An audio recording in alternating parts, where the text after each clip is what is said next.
still. Dr. Esi Ansah, what has been more revealing for you in these sessions? What is it that, gets your attention as you sit through these processes? Maybe one key thing is if let's say our public services were functioning according to what's on paper, public procurement, service delivery, a lot of our problems will be solved.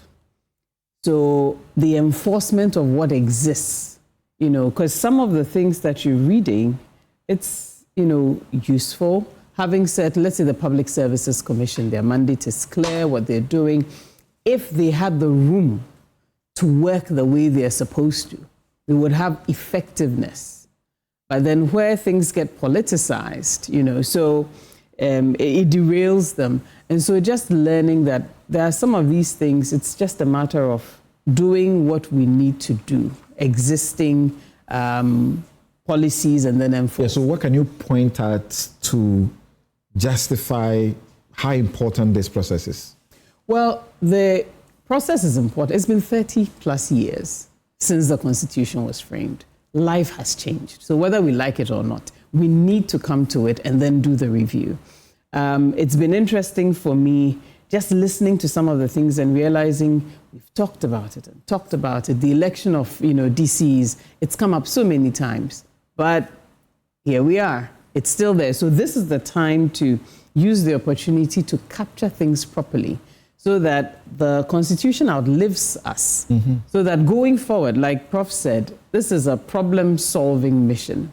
It's not a solution looking for problems, but then looking at what we have, what's not working, how do we improve that?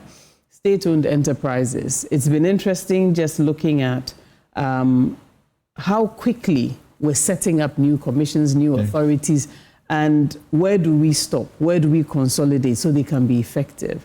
And for me, it's just been not just learning, but listening and also learning the history and the context.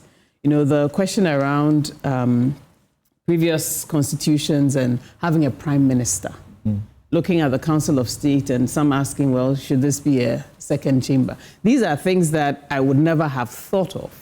But then going through this process, learning all these things and realizing there's a lot of context and richness that explains why the Constitution is the way it is now. How do we understand that context so that we don't just arbitrarily come up with, recommendations, but we ground it in the context of that time and now design for the context of this time. And that's really important. Prof, you